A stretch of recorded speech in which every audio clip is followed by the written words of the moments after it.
Nii, tuletan siis meelde, et põhjus, miks me neid vaimuande võtma hakkasime, oli see, et Jumala vaim näitas mulle mõni nädal tagasi unes enne ärkamist piiblist lehekülge, kus oli peatükk esimene Pauluse kiri Korintlastele 12 ja just see plokk, mis loetleb üles vaimuande. Ja ma nägin seda lehte silmade ees ja järgmine pilt oli õues, oli selline betoonelektripost, mille küljes oli see elektrikapp või elektrikilp. Elektrikilp vist kutsutakse seda. Ja see oli selline täiesti roostes ja värv maha kobrutanud ja selline tunne oli, et kas see kilbi uks üldse lahti käibki, et seda ei ole vist ammu lukust lahti keeratud, et mis seisukorras see üldse on. Ja siis ma sain aru, et Jumala vaim tahab midagi öelda selle läbi. Et ilmselt see puudutab laiemat ringkonda, mitte ainult meid siin, vaid võib-olla ka üldisemalt kogu Eesti maastikku, võib-olla laiemalt, ma ei tea, et me oleme unarusse jätnud selle kirgliku otsimise Jumala vaimu ilmingute järele, mis omal ajal oli. Võib-olla on seda siin ja seal paiguti ka praegu, aga kuna ei ole ammu enam sellelaadset kirjandust ilmunud, eraldi vaimuande käsitlevaid raamatuid ei ole ilmunud vist küll paarkümmend aastat, mis tähendab, et juba mitu põlvkonda, võiks öelda, on saanud uusi inimesi päästetud, kes pole kuulnudki nendest. Ja seetõttu ei ole me olnud sõnakuulelikud ja täitnud seda, mida Piibel ütleb, et me peaksime innukalt taotlema vaimuande koguduse ülesehitamiseks. Kui me ei taotle innukalt just nimelt neid Jumala üleloomulikke tarkuse ja väe ilminguid iseendi sees ja endi kaudu ja et neid rohkesti oleks koguduse elus, et koguduse liikmed võiksid mitte ainult koguduses prohveteerida, see on minimaalne, selle järgi vajadus on vähene, kui kõik liiguvad vaimus. Aga just nimelt, et meie igaühe elu võiks olla väljaspool kogudust ekstreemselt rikas, nii nagu see oli piiblipäevil. Püha vaim on meile selleks välja valatud ja täiesti komplektne püha vaim. Kuskil ei ole öeldud, et keegi sai veerand püha vaimu ja keegi sai 5% ja keegi sai 95%, vaid püha vaim, kui ta tuli, siis ta tuli. Ja need on püha vaimu annid, millest lähtub loogiline järeldus, et kui sinu sees on püha vaim, siis ta võib sinu kaudu, kuna need on tema annid, need on tema võimed, tema teadmised, tema oskused, tema tarkus, tema vägi, siis kui ta on tõeliselt vaba sinu sees liikuma ja sind kasutama ja sa oled vilumuse tõttu õppinud temaga koostööd tegema, siis on loogiliselt järelduv, et sa võid oodata kõigi 9 vaimuanni ilmnemist oma elus erinevates situatsioonides, nii nagu vaim eriolukorras sulle ilmutab. Igal pool, kui Jeesus liikus, siis tal olid igal pool erinevad vastused ja ta käitus erimoodi. Ta kunagi ei teinud midagi ühtemoodi järjest. Ja samamoodi ka, et kui ühes olukorras meie tahaksime võib-olla palvetada tervenemise eest, aga püha vaim annab sulle tunnetuse sõna, et siin pole asi tervenemises, vaid on asi andestamatuses. Või on asi teemonis. Või on asi kuskil mujal. Teises kohas sa võib-olla arvad, et on vaja kuskil urgitseda. Aga Jumala vaim ütleb sulle, inimene, pane talle käed peale ja õnnista teda, et ta saaks terveks. Ja ühesõnaga, me ei saa kunagi eeldada, et me erinevates olukordades teame kohe täpselt kindlasti ette, sest me oleme raamatust lugenud, kuidas käituda. Ei tea. Alati on nii, et mida me ei oota. eks, ja kuidagi, ja see ongi see võlu, et püha vaimuga koos liikudes on su elu alati põnev ja on alati üllatusi täis. Nüüd, kui meie elektrikilp on roostes, räägime nüüd, võtame suvalise X Eestimaa koguduse. Kui selle koguduse elektrikilp on roostes ja 1 Korintuse 12 vaimuand ei ole enam ammu käsitletud. See tähendab, et inimesed, kes said paarikümne aasta jooksul päästetud, nad on oma arust juba 20 aastat kristlased. Aga nad ei teagi, et vaimuande on või kuidas need tema kaudu võiksid üldse avalduda. Nii et meil on üks suur võlg ja tegemata jätmine. Et kui kuskil on õpetatud vaimuande, kindlasti kuskil on, kindlasti on keegi kuulnud Jumala häält ja on oma koguduses õpetanud, aga läbivalt ei ole. Ja see on väga-väga kurb ja ka meie ei ole eraldi, me oleme palju õpetanud prohveteeringutest, lihtsalt me oleme palju õpetanud unenägudest, unenägude sümboolikast, sellepärast et see on see, milles meist on paljud liikunud ja me oleme nagu, see on miski, mis on meie jaoks elementaarne seda kõigile selgeks teha. Aga me ei ole võtnud nagu ükshaaval neid vaimuande ja selgitanud, mida see 1 Korintuse 12 need salmid siis tegelikult tähendavad. Nii et meenutuseks siis see, et jutt on sellest roostes elektrikilbist, mida me siis hakkame lahti muukima ja neid kontakte ja klemme ja klahve lülitama ja vaatama, et kas me saame need tööle oma elus või kuidas üldse. Nii. Seal, kui ma selle piibli nüüd lahti võtaks, 1 Korintuse 12, sa võid ka võtta lahti, täiesti, et sul on see silmad ees. Ja kui sa üldse ei tea, millest jutt on, siis eriti otsi see ülesse, et sa saaksid selle pildi silme ette. Nii, 1 Korintuse 12 ja algab see nii, et Paulus ütleb, ta räägib nüüd Korintuse linna kogudusele, kes oli selline, see kogudus oli see, kuidas ma ütlen, see oli nagu omaaegne New York. Et see põline elanikkond, kes seal oli elanud, see linn oli maha põletatud, hävinud ja see oli kaua aega, seal ei olnud mingit linna. Ja siis hakati seda taas üles ehitama ja sellest sai selline kaubanduskeskus, selline täitsa uudne linn tol ajal, kus ei olnud tuhandeid aastaid ajalugu ja põliselanikkond täielikult puudus. Vaid seal oli umbes niimoodi, et olidki kõigist rahvustest ja igalt poolt, kus rahvas sinna oli kokku tulnud äri tegemise eesmärgil. See oli sihuke ärilinn, eks. Ja neil ei olnud juuri ja neil ei olnud kultuuri, ühist kultuuri ja neil ei olnud traditsioone ja sinna tuli kõik see koogel-moogel lendas sinna kokku. Ja sellepärast on ka siin Korintuse kirjades palju sellist segadust tekitavat, millest kirik on keeranud kõikvõimalikke orjastavaid doktriine kokku. Aga Paulus adresseerib seda tohuvabohu seal, seda rahvaste paabelit, kes tõid sinna mida iganes kokku, eks. Ja seal oli, ma mäletan, seal oli see, kas oli Astarte või Ashera tempel, see on üks ja sama, Iisis, Astarte, Ashera.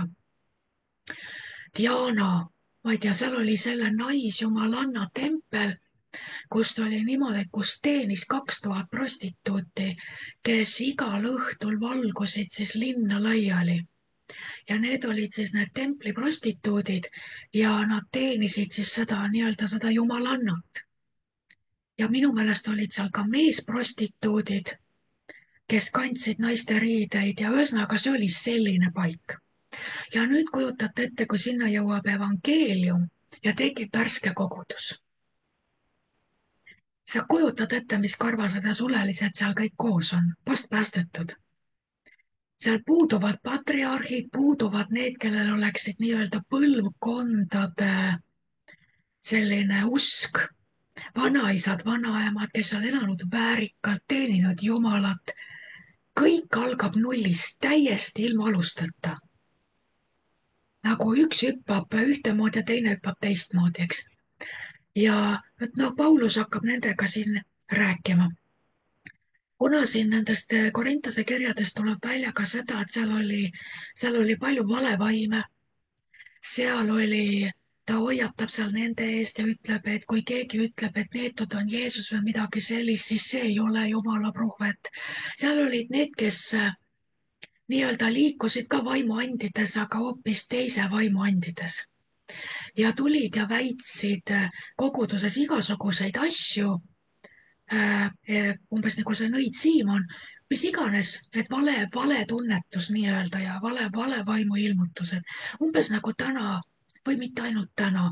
ma arvan, et kui mina sain päästetud, oli Luule Viilma ja tema jüngrid ja kõik sassid ja muud karvandid ja nende jüngrid tulid kogudusse. kui nad enam oma teemonitega hakkama ei saanud, siis nad tulid kogudusse, et abi saada. aga nad said päästetud, ristitud, aga nende meel oli ju veel uuendamata. ja siis võis oodata igasuguseid üllatusi oma tohutus vaimses agaruses. kui nad arvasid, et nemad on ka eriti vaimulikud, siis nad vahepeal arvasid, et nad teavad asju meist paremini, nagu sealt tavalistest kristlastest. Nemad teavad, kus on akupunktid, kuhu käsi panna, et tervendada. Nad teavad, kuhu käsi saba kondi alla panna, kui sa gripis oled, eks. ja igasugust tsirkust sündis. ja oli ka prohveteeringuid ja lausa kurja prohveteeringuid ja okultseid selliseid sõnumeid ja rahvast pandi hirmu alla. ja seda on kestnud tänase päevani. tänase päevani on üsna meie Eesti usurahvas suhteliselt treenimata. ja kes iganes tuleb väidetavalt Jeesuse nimel, kui tundub, et tal on mingisugune vägi midagi liigutada, siis kõigil on kohe kananahk ja närvikõdi ja joostakse käte alla, et käsi peale panna. ja pärast nad ei tea, kuidas nendest õudusunenägudest ja muudest painadest lahti saada. Nad on ennast kiiresti allutanud võõra inimese käte alla, kelle vaimse tarkuse ja väe päritolu nad absoluutselt ei ole sügavuti läbi tunnetanud. ja keegi ei saa päriselt vastutust võtta, sest reeglina nad ei oska ka osutada ühelegi autoriteetsele kattele või kogudusele või konfessioonile, kes võtaks vastutuse selle niinimetatud prohvetliku teenija eest.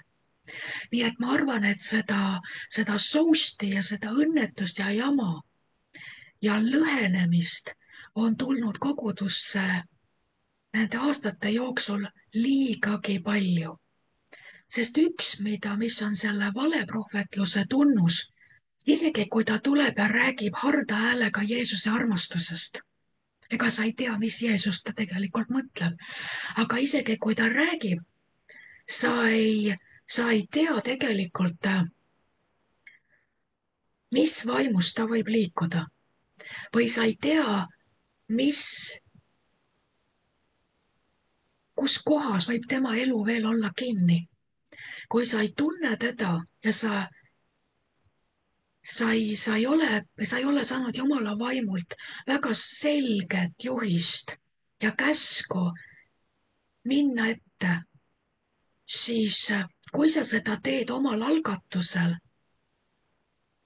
see võib väga palju pahandust tuua ja mis on see, et siis tekivad, hakkasin ütlema seda, et selle valeprohvetluse üks tunnuseid on see, et kui sellised inimesed hakkavad koguduses käima, hakkavad koguduses tekkima leerid.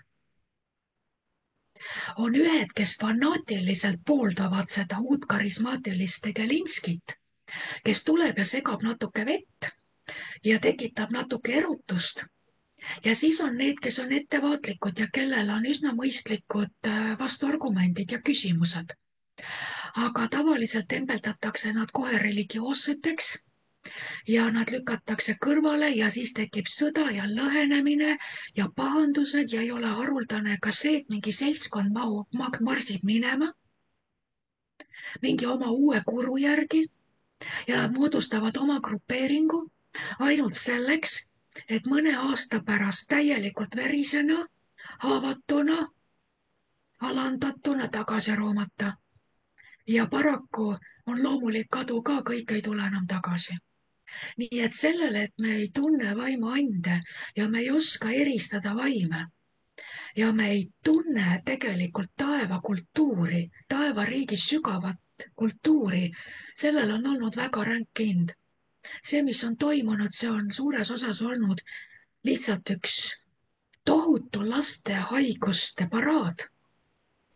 Aga see sõna laste haigused ei ole ju üldse ohutu sõna. Sest inimesed on miljonite kaupa surnud üle maailma just nimelt laste haigustesse. Meie ütleme seda, nagu see oleks mingi väike ja tühine asi. Need on laste haigused, need on ebaküpse koguduse haigused. Need on kergelt ravitavad, aga kui ei ravi neid haigusi, kui ei vaktsineeri oma inimesi tõega, siis sinu lambad võivad saada ühe pisiku ja see võib nad ka hauda viia. Kas vaimses mõttes või päriselt, kui me ei tea, millega meil tegu on. Nii et ma arvan, et sellepärast me siis hakkasimegi nüüd seda võtma. Ma arvan, et see on see, miks Jumala vaim seda tahab. Nii et 1 Korintuse 12:1, vaadake, Paulus ütleb, vaimuandide suhtes, vennad, ei taha ma jätta teid teadmatusse. Inglise keeles ütleb palju huvitavamalt, ma ei taha, et te oleksite ignorantsed. Sellel on põhjus, miks Jumala vaim ütleb, ma ei taha, et mu kogudus oleks ignorantne, võhik, tubakas, põmbea, kergelt lollitatav. Jumala vaim ei taha, et me oleks ignorantsed. Nii, ja nüüd ta hakkab õpetama. Te teate, et kui te olite paganad, räägib nendest see multirahvuslikule Korintosele siin. Kui te olite paganad, siis te läksite tummade ebajumalate juurde, just nagu oleks teid tagant sunnitud. Teised tõlked ütlevad, nagu oleks teid veetud. Üks asi, mis on, kui me oleme okultses keskkonnas, kui ma mõtlen päästmata inimesed, kui nad satuvad kuskile, kus toimivad okultsed jõud, kas perekonnas, majas, tänaval, töö juures,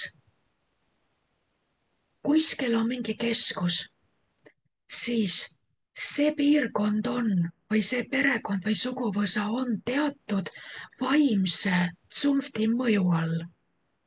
Ja need hakkavad sugereerima ja kutsuma inimesi. Näiteks sõber või sõbranna kõrval teda absoluutselt ei huvita mingi napakas horoskoop või mingi ennustus või midagi. Ta nagu naerab selle üle, aga vaata teine, ta ei saa mööda minna, ta ei saa aru, mis asi see on, ta ei saa rahu. Ta loeb ajalehte või midagi ja ta lihtsalt tunneb, et las ma korra kiikan. Mis asi see on, et teda veetakse, aga see tähendab, et ta on mingi vaimu mõjupiirkonnas. Ja see võib ka maksta elu.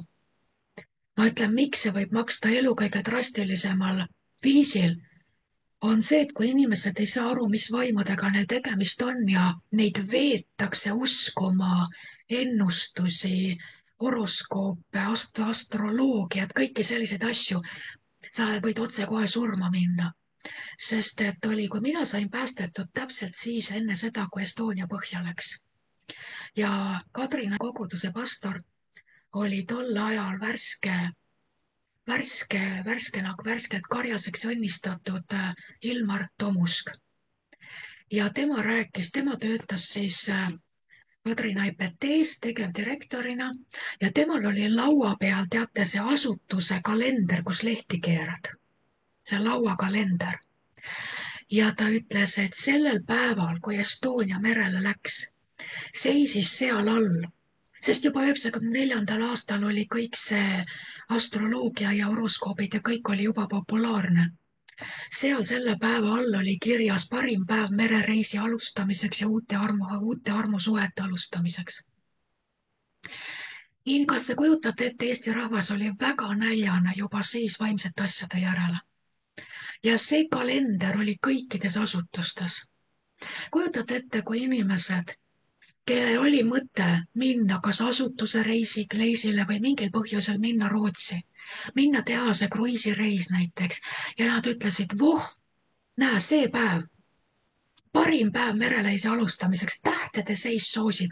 Ja kui nad ostsid pileti selle kalendri järgi, siis nad läksid põhja.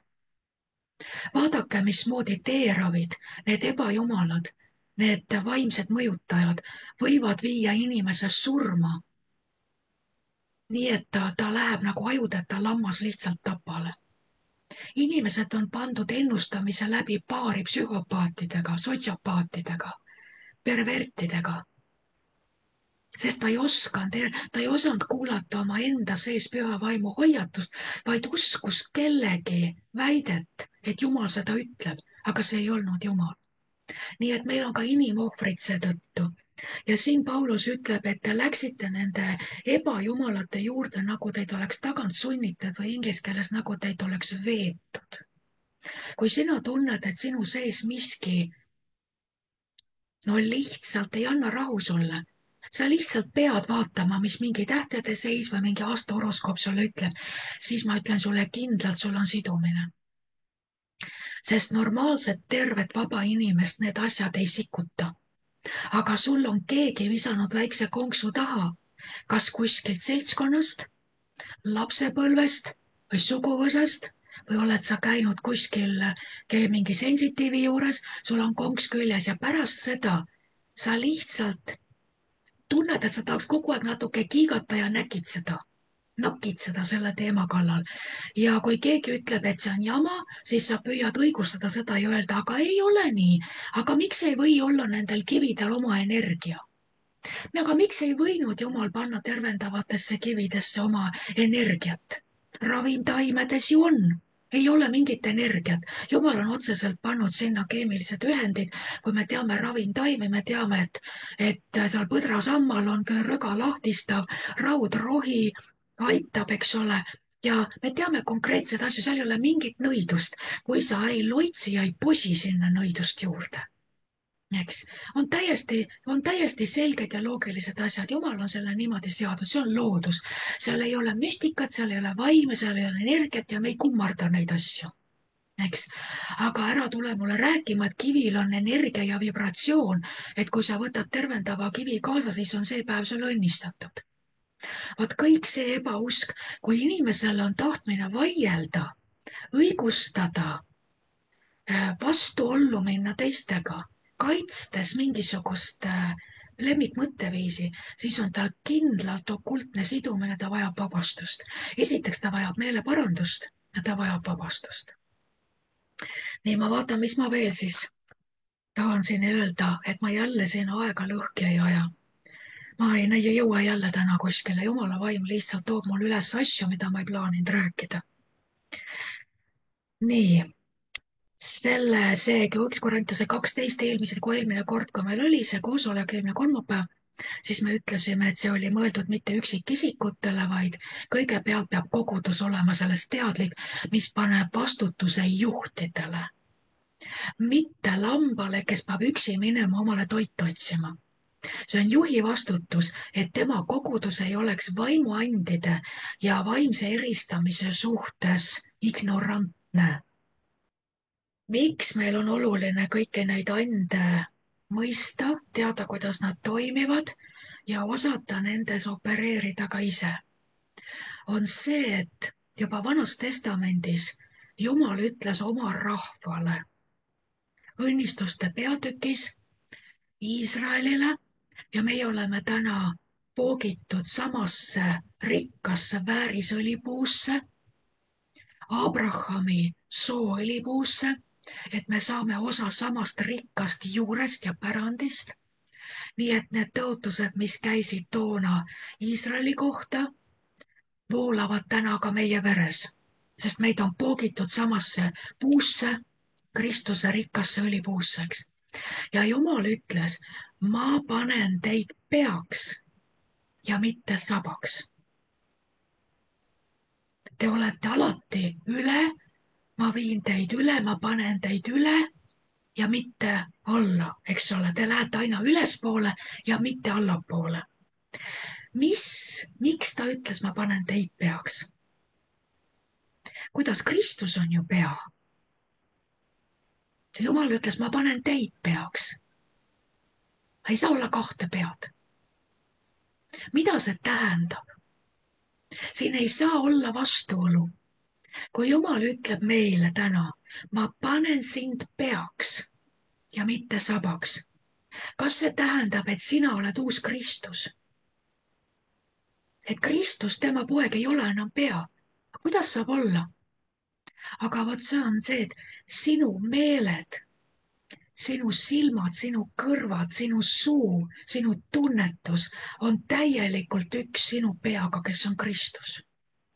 Ja kui Kristus, sinu pea, saab sinu kaudu ilmsiks ja valitseb sinu kaudu, siis sa oled paratamatult pea, sest Kristus ei ole kunagi kellegi talla all. Aga see ei toimi lollide, ignorantsete kristlaste puhul. Nad võivad öelda seda, et Jumal, sina paned mu peaks ja mitte sabaks, aga kui sa oled vaimsetes asjades harimatu, kui sa oled kuningriigi kultuuri osas harimatu, kui sa oled kuningriigi ülesehituse koha pealt, sest Jumala riigis on kord, kui sa oled selle koha pealt harimatu, siis sa paratamatult jääd selle vaimse maailma hammasrataste vahele. Pea on see, kellel on pea jahe, süda kuum, kes elab Kristusele ja kes kuuleb ja näeb seda, mida Kristus talle näitab. Kui me käime lihas, lahmime lihas ja käitume nii, nagu Jeesus seltskonnas mitte iial ei käituks, siis ei ole meist juttugi, et me mingi pea oleme, siis me oleme maailma naerualus. Eks? Nii et mis on pea? Mida sümboliseerib pea? Peas on silmad. Meie silmad peavad nägema paremini kui nende silmad, kes on pimeduses, kes on maailmas. Meie vaimsed silmad peavad nägema paremini. Meie vaimne lõhnataju on peas. Nii, meie suu, see, mida me räägime, need sõnad peavad olema kooskõlas Kristuse meie peaga.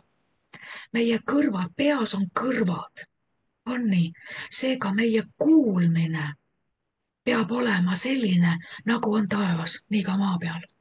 Nii, kui meil on silma nägemine vaimus, nii nagu peab, kui meil on kõrva kuulmine vaimus, nagu peab, kui meil on eristamisvõime, lõhnataju, nii nagu peab, kui meie suusõnad on kooskõlas Kristuse väega,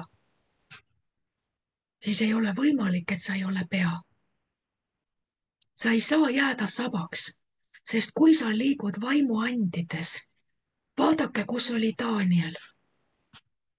Tema liikus vaimuandides ja ta toodi peaks. Kus kohas oli Joosep? Ta oli viimases vangiaugus. Kõigepealt ta pandi seal kõigi vangide ülemaks ja kui ta sealt välja toodi, pandi ta terve riigi üle. Miks? Sest ta oskas kuulda Jumala häält, ta oskas tõlgendada Jumala sõnumeid, seega tema kaudu toimis see peainformatsioon, näha, kuulda, tunnetada ja rääkida nii, nagu Jumal räägib. Ja sellepärast on meil vaja need vaimuannid tagasi võtta. Eks ole, et me võiksime tõusta päriselt ka peaks, et me ei peaks vallutama poliitilisi barrikaade, et me ei peaks piketeerima, protestima ja revolutsiooni tegema, nõudma poliitilisi, ma ei tea, riigi ümberkorraldusi, kukutama võimu, üritama, nagu kes see oli, see kuulus mees, pastor, kes üritas Hitlerile atentaati teha, arvates, et ta rikkudes Jumala käsku, aitab Jumala käsku täita. Eks, et me ei, kui me ei liigu vaimuandides päriselt, siis meil ei jää muud üle, kui loota ainult oma intellektile, oma lihalikule musklile ja oma võimele toimida ja manipuleerida demokraatlikku süsteemi endale meelepärases suunas. Kui me oleme päriselt Jumala vaimus ja liigume Jumala vaimus, meil ei ole vaja selliseid meeleheitlikke trikke korraldada. Nii, ma ei tea, ma vaatan, et juba aeg saab täis, kas ma veel midagi ütlen? Ma ei tea, ma vist panen täna punkti peale, sest ma ei ole jõudnud eriti jälle mitte kuskil, isegi mitte nende tunnetuse sõnani. Igatahes ma meenutan uuesti, mis ma eelmine kord ütlesin. Paulus ütles, Jumala tahe on see, et tema tarkus saaks koguduse kaudu teatavaks kõigile vaimsetele struktuuridele. Koguduse kaudu. See ei ole lihtsalt piiblikooli tarkus. Need ei ole lihtsad doktriinid, õpetused, heebrea ja kreeka keel, vaid ta räägib Jumala sellest paljutahulisest, mitmedimensioonilisest, mis on tarkus nagu hästi lihvitud briljant, lugematu arv tahke. Et see Jumala tarkus saaks teatavaks vaimsetele jõududele. Piiblit lugeda oskab saatan ise ka. Piiblikoolis istuda talle meeldib väga. Keegi ütles, et arvesta, kus kohas ta sündis. Ta sündis auhiilguses. Ta elas oma elu Jumala keskkonnas, auhiilguses Jumala suure väe ligiolus. Pole ime, et talle meeldib seal istuda. Ta läheb tagasi koju. Kui ta eriti tahab kuskil olla, ta tuleb kogudusse, sest see on tema kodune keskkond, kus ta välja visati. Nii et kes teab paremini piibliõpetusi kui mitte saatan? Kes tunneb piiblit peast paremini kui mitte saatan? Teda meie nende seminaride tarkus ei üllata. Ta on osanud sinna oma varba ammu vahele panna. Ta on igal pool osanud mingi väikse nõksu teha, et see kuidagi vägi ära pareerida, et vägi välja läheks. Ta võib sulle ise piiblit tsiteerida. Ta tsiteeris Jeesusele piiblit. Kurjade vaimude õpetus on nii populaarne ja nii edukas seetõttu, et kristlased ei oska teha vahet õigel õpetusel ja kergelt lihvitud, manipuleeritud, moondatud õpetusel. Kõik on nagu õige. Tegelikult oli see õpetus põrgust. 99,5% on kõik õige. Aga 0,5% on väike kiik sees ja mõne aja pärast vaatad, kogu see vanker on kraavis. Nii et see tarkus, mis peab koguduse kaudu teatavaks saama vaimsetele valitsustele ja võimudele, vaimsetele struktuuridele, ei ole ainult lihtsalt see, mida me oma silmaga piiblist näeme või kuskil seminaris või ülikoolis õpime. Jumala tarkus saab teatavaks koguduse kaudu vot selle sähviva mõõgaga, mida saatan ei oota. See, kui sa tulistad teda puusalt ja ütled nõiale, ma näen sind vihasapis ja ülekohtu sõlmes kinni olevat. Paranda meelt või muidu. See, kui keegi tuleb, toob sulle suure kohvritäie raha ja ütleb, Jumal käskis mul teid õnnistada. Ja sina vaatad talle üksi silma ja ütled, kadugu see raha koos sinuga tükis, sest su süda ei ole siiras Jumala ees. Sa mõtled siin mingit kohta või positsiooni osta. Ma tean küll, kus sa oled. Sa tuled sealt, sellest sektist. Sa tuled sealt selle nõia juurest. See on see sähviv mõõk. See on see, mis šokeerib saatanat. Kui me näeme läbi, kui me kuuleme oma sees Jumala tunnetuse sõna, mis annab sulle täpse sõna, selle fakti, selle fragmendi, mis sul on täpselt selle olukorra kohta vaja. Ta paljastab ühe ainsa sõnaga mingi suure vale, see on nagu nõel. Õhupalli läbitorkamiseks ei ole vaja kirvest. Ei ole vaja saekaatrit, saate aru? Kui saatan tuleb suure heeliumipalliga, see on nii ilus ja roosa üleni südameid täis joonistatud.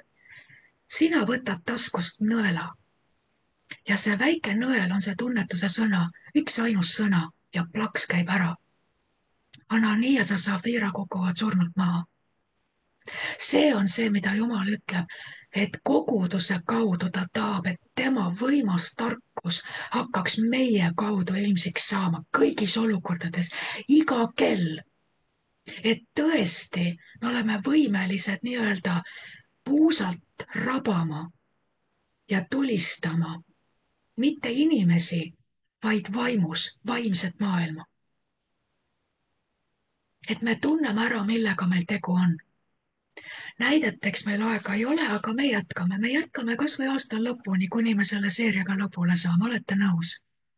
Nii et oled sa natuke täna jälle üles ehitatud, kui me palvesse läheme, nii et kui me hakkame nüüd palvetama, ma ütlen, kuulake, teritage oma peasilmad, sest see Jumal on pannud sind peaks, sul on silmad. Terita oma vaimne nägemine, vaata, mida sa näed palves. Kui sa saad keeltes mingi sõnumi, keeltes palve, kuula, kas Jumala vaim annab sulle mingid võtmed selle sõnumi lahti mõtestamiseks arusaadavalt eesti keeles. Kui ta näitab sulle pilti, oota ära, kas tuleb tõlgitsus või mitte, too see pilt ja küsi, kas see pilt ütleb kellelegi midagi, sest tõlgitsus võib olla kellelgi teisel. Nii et kuulame, nuusutame, mõtleme kaasa ja palume, et Jumala vaim täna tuleb ja juhatab meid läbi nende palvete. See on nagu mõnele võib-olla õppimise algus, aga kuskilt me kõik algame, sest et ennem kui me hakkame kirjutama pikki tekste, kus Jumala vaim tõesti õpetab kümnete lehekülgede kaupa, me alustame ühest sõnast, ühest lausest, sest see kõik ei tule kunagi lihtsalt prauhti korraga, vaid asi algabki nii, et me õpime, me harjutame, me komistame, kukume, teeme vigu. Selles keskkonnas siin on väga turvaline, kui on ka keegi komistab. Mitte keegi ei tee sellest välja, absoluutselt, sest me kõik oleme kõigepealt käpakil roomanud, kõhuli roomanud. Hannes roomas otsa esise peal.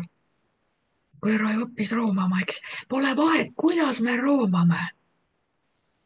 Aga lõpuks me ajame ennast püsti ja kõnnime ja ühel päeval me oleme täismehed, kellel ei ole mingit probleemi igas olukorras selle suure ja helkiva mõõgaga vehkida, nii nagu Jumal oma tarkust meie kaudu ilmutab. Jeesuse nimel, amen.